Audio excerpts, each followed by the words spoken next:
avançar para a nossa última aula, que será o número 4. Nesta aula nós vamos fundamentalmente centrar-nos na mediação e na mediação vamos tentar perceber o que é a mediação, a complexidade conceptual do conceito de mediação, os tipos de mediação, a diversidade de metodologias utilizadas no processo de mediação e depois, finalmente, a mediação como um processo relacional e a importância dos objetos transitivos que habitam esta zona de aprendizagem que está entre aquilo que o indivíduo sabe e aquilo que nós expectamos que ele possa vir a aprender. O sumário corresponde exatamente ao terceiro ponto desta parte desta nossa unidade curricular, que tem a designação de mediação e intervenção. Então vamos falar sobre a mediação nas sociedades, diversidade de mediadores e de práticas de mediação, daí falarmos de facto dos tipos de mediação e das diversidades metodológicas e depois esta ideia do mediador, que é de facto uma figura importante neste processo como um objeto de relação e a mediação como um espaço transitivo. Temos aqui um pequeno índice e vamos então para o primeiro ponto, que é a mediação nas sociedades, diversidades de mediadores e de práticas de mediação. Começamos então por uma definição do conceito ou dos conceitos de mediação. A mediação significa, antes de tudo, uma interseção, uma coisa intermédia, uma intervenção e, portanto, mediar é, no fundo, intervir, mas intervir num espaço intermédio. Como esta própria definição que escolhi diz.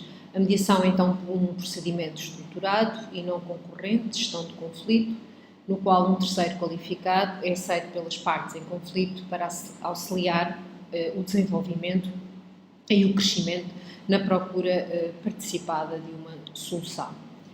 A mediação é então assumida cada vez mais como uma espécie de um slogan mobilizador. As sociedades modernas, de facto, estão muito assentes numa grande diversidade de processos de mediação que abrangem uma grande diversidade também de contextos que vão desde a mediação familiar até à mediação que envolve grupos com, por exemplo, ideologias diferentes e com metodologias também de organização diferentes. Em termos da sua complexidade conceptual, a mediação é entendido aqui como um modo de regulação social positivo, portanto, é uma forma de os indivíduos se gerirem em contexto, ou seja, se gerirem na relação com os outros, tendo sempre como objetivo, de facto, um resultado positivo. Implica então a existência de uma terceira pessoa, orientada para aquilo que é, de facto, uma participação mínima nas tomadas de decisão. O poder está, de facto, do lado dos litigantes e aquilo que faz esta terceira pessoa, que é imprescindível neste processo de mediação, é criar uma oportunidade de comunicação que facilite, de alguma forma, a resolução do conflito ou dos diferentes que colocaram estas pessoas frente a frente. Em relação aos tipos de mediação, eles existem mais do que estes que vos vou apresentar, mas estes são talvez os mais comuns, os mais frequentes. Começamos pela mediação cultural, valoriza sobretudo os aspectos culturais das comunidades relacionadas com os problemas da migração, das sociedades multiétnicas e interculturais. Hoje sabemos, nós não temos oportunidade nesta unidade curricular de falar sobre os grupos, mas já falámos sobre isto na aula anterior, que é, na realidade, a possibilidade, hoje não estamos muito nem na fase, de facto, do multiculturalismo. Nós já sabemos que as sociedades são multiculturais, têm vários contextos dentro de um próprio contexto, que é essa mesma sociedade, mas falamos muito mais das questões de interculturalidade, ou seja, Nós queremos manter as identidades dos grupos, mas queremos que esses grupos, de alguma forma, se respeitem entre si e que as suas práticas se possam, de alguma forma, articular. Portanto, num sentido de vivermos com a diferença e na diferença. Depois temos outra forma de mediação, que eu já vos expliquei na aula anterior, que até foi a forma como a mediação entrou em Portugal, que é, de facto, a mediação escolar. Esta mediação escolar tem fundamentalmente como objetivo central a produção de identidades sociais, ou seja, a criação de um determinado perfil de indivíduos para determinadas sociedades com determinados valores e particularmente estamos aqui a falar de sociedades democráticas assentes de facto naquilo que é o sentido de justiça e de equidade. Obviamente que temos aqui esta ideia de que aprender na relação e através da relação, simultaneamente de proximidade compreensiva e de distanciamento analítico entre os litigantes com, de facto, poderes muito diversos. E estamos aqui a falar do grupo de pares, estamos aqui a falar da relação entre o grupo de pais e os professores, estamos aqui a falar entre grupos pertencentes a bairros, muitas outras situações.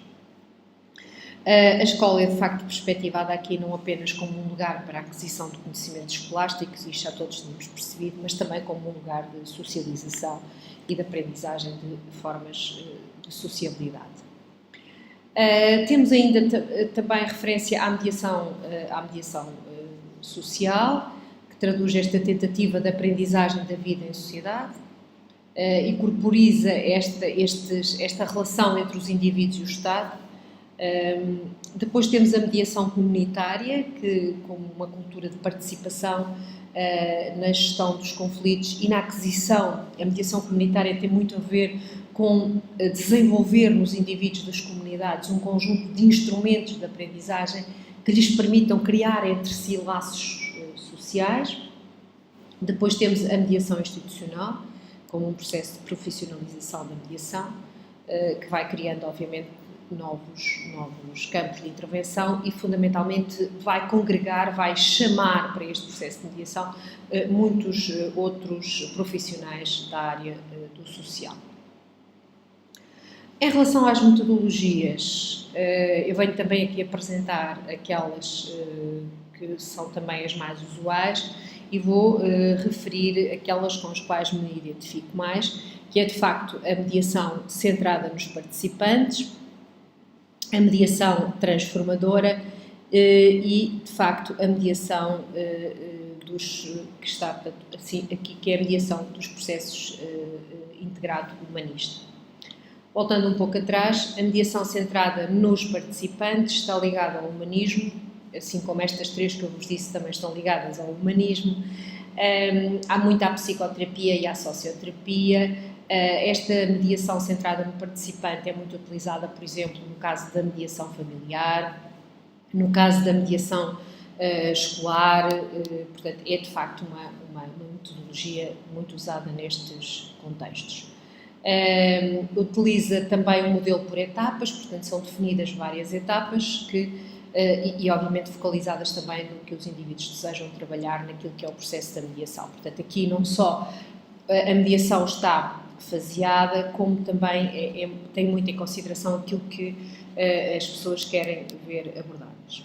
Depois temos a mediação orientada para a solução. Esta é uma forma de mediação que implica mais a intervenção do mediador no sentido de sugerir soluções, evidente que ele não as pode tomar, mas pode sugeri-las. Esta mediação orientada para a solução está muito vincada com os modelos comportamentalistas do desenvolvimento e tem muito a ver com esta ideia de fazermos uma intervenção e depois termos uma determinada solução. É um tipo de mediação que se utiliza muito, por exemplo, nas questões judiciais e de litígios dessa ordem. Depois temos a mediação transformação, focalizada na necessidade de mudança dos seus participantes, está muito associada a uma visão comunicacional e social do conflito humano, portanto é uma mediação muito usada, por exemplo, em grupos, em mediações comunitárias ou mesmo em mediações socioculturais, e cada participante é responsável pelo resultado e o mediador é só aqui um facilitador deste processo comunicacional e, portanto, sem outro género de intervenção. Depois temos a mediação narrativa.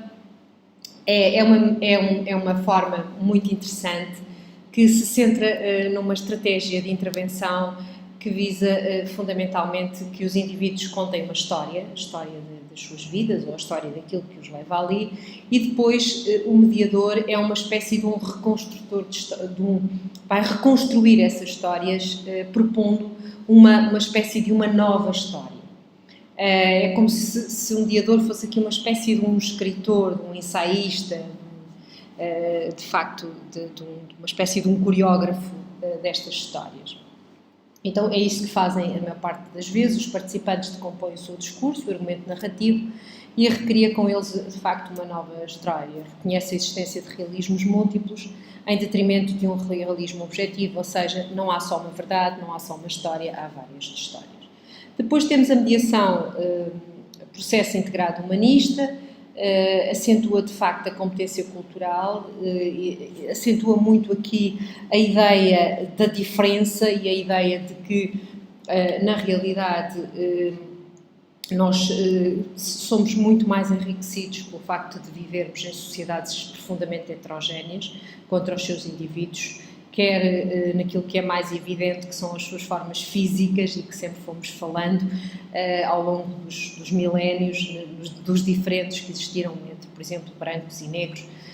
Mas hoje fala-se muito, de facto, nestas sociedades que são heterogéneas porque têm indivíduos com diversas ideologias, com diversas formas de pensar e de estar inseridos na sua própria comunidade. Há aqui, de facto, esta cultura, há aqui uma lógica da emancipação, do respeito e da criatividade.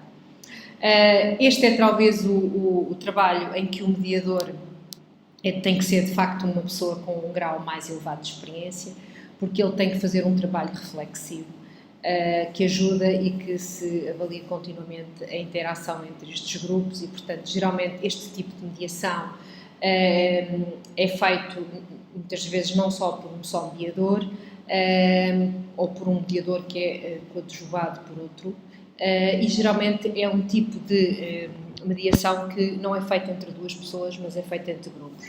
Valoriza o contexto, está centrada nos participantes, mas é flexível e perante as circunstâncias pode integrar vários aspectos ou aspectos diversos. É uma abordagem interativa, focalizada na responsabilidade daquilo que são os sujeitos envolvidos e isto é de facto um permanente trabalho.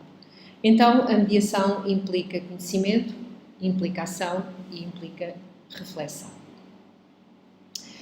Nós vamos parar aqui esta aula, a parte 1, vamos depois fazer a parte 2 desta aula e provavelmente ela vai ter necessidade de ter uma parte 3 e para já a parte 1 termina exatamente aqui.